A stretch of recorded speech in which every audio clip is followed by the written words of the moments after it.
Hey everybody, welcome to Chronicles of a Chef. Scott Hamilton here, and today we're doing a little meal prepping. A little succotash, a little spin on it with some Spanish style chorizo. It's gonna be good. A little bit of smoked chicken, bone in, skin on thighs. Yeah, it's gonna be delicious. Let's get going. What is succotash? Well, in simple terms, it's a dish that originated in the American South, and it is usually consists of a bean, usually lima bean, corn, and then a salted pork of some kind, and then other vegetables, potatoes, peppers, whatever you want. Today, we are going to grill ours, so that's twist numero uno. We also have asparagus, peppers, some shallots, corn on the cob, so we're going to cut it right off the cob. It's going to be delicious.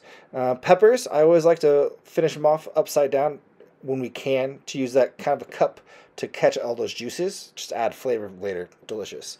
Once they've cooled down, because we've par cooked them on the grill so that we can saute them a little bit faster later. We're going to dice them all up. We're going to get them to be all similar size to the lima bean. So that way when you get a spoonful, it's all going to be a good blend ratio-wise of all the different vegetables. So twist number 2, Spanish style chorizo, super delicious, very heavy on the paprika, garlicky, and kind of that smoky chili flavors. It's going to work great in this. To brighten this dish up, we're going to use some herbs and kind of bring it back to life. We're going to use tarragon and thyme today. Just going to do a nice chop on those, and we're just going to finish the dish off with those. Very herby, nice and bright. Sauteing wise, we are going to saute it like a traditional succotash. Chorizo is going to go in first. We want that to sweat out, kind of really get those flavors melting together. We're going to hit it with some more King's Peak from High Desert Kitchen. It's kind of like the Old Bay meets the Southwest.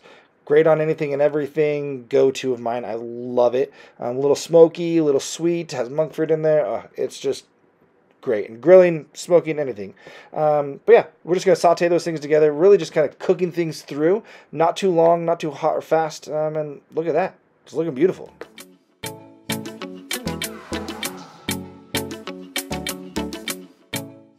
All right, let's talk smoked chicken now. So thyme and tarragon are the herbs that we're going to be using in our little marinade for our chicken.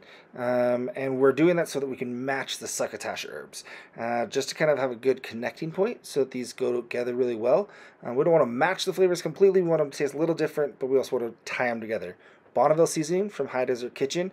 Really herby, kind of Mediterranean, a little allspice warmth in there. It's really good. Goes really well with the spicy brown mustard as well as some King's Peak. We're using the spicy mustard to kind of give a little bit of a kick, but not too much. Bone in, skin on, chicken thighs. I love the presentation of them. We're just going to give them a quick rub down, and then you're going to tuck in that skin all the way around. Like I said, presentation on this, beautiful, especially on the smoker. We're going to throw them on our smoker, 225. We're going to cook them for about 2 hours. We're going to take the leftover marinade, add some butter, honey, salt and pepper, and a little honey mustard, honey Dijon to be exact.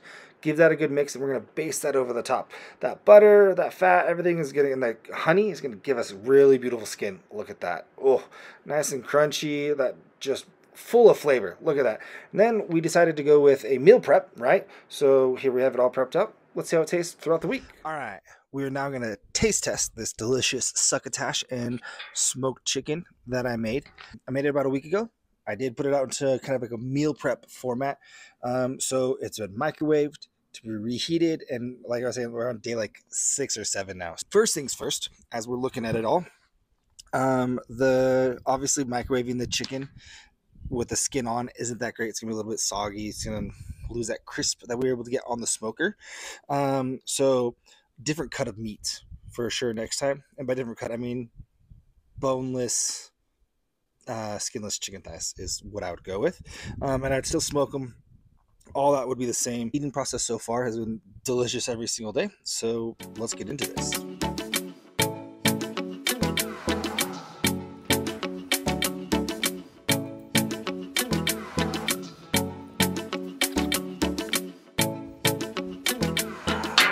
All right, let's talk about this now. A couple of things. One, the succotash itself has held up phenomenally. There's a kind of a trend that I've been noticing going around of meal prepping like bean salads because they can hold up to the sauciness and the vinegars and all that kind of stuff a little bit better. The beans still have great texture, and some of them have like this phenomenal kind of char on them from sauteing them in that cast iron and everything. So it matches the grilled kind of essence. The Spanish chorizo, money. Thing is delicious on it. Chicken is cooked great. I could use a little bit more seasoning. I think that I didn't marinate it at all. I literally slapped that like mustard and herb sauce on it and then threw it on the smoker. Letting that sit overnight would be better. Also, just eating this as like a meal prep.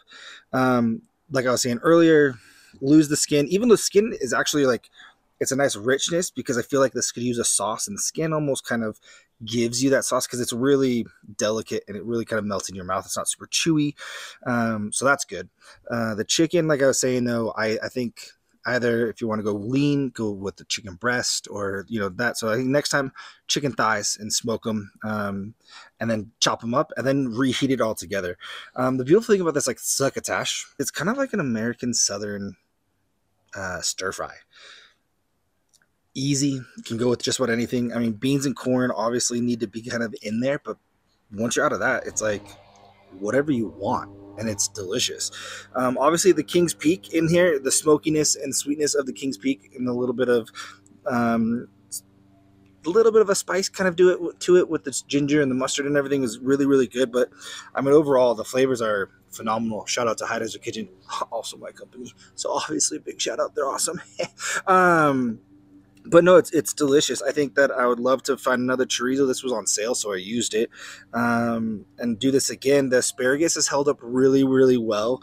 You have to be very careful. You can overcook asparagus, and it will just be not good. The only thing that I really wish is that I had a good sauce for it. I really am a big sauce guy. And so figuring out a good sauce to go with this that wouldn't overwhelm everything also. So part of me is like, maybe like that, whatever they call it, the tomato sauce or bravas for patatas bravas. I think that kind of tomatoey sauce would be really good. Maybe a yogurty based sauce would be good.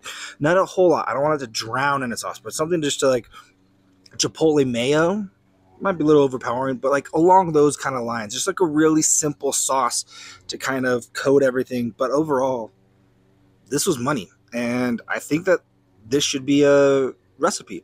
So if you want me to make this into a recipe, we're going to do this a couple more times and we're going to dial it all in. So let me know down in the comments if you would like to go on a journey with me and turn this succotash and smoked chicken into a recipe, and we'll go from there. Thanks for watching.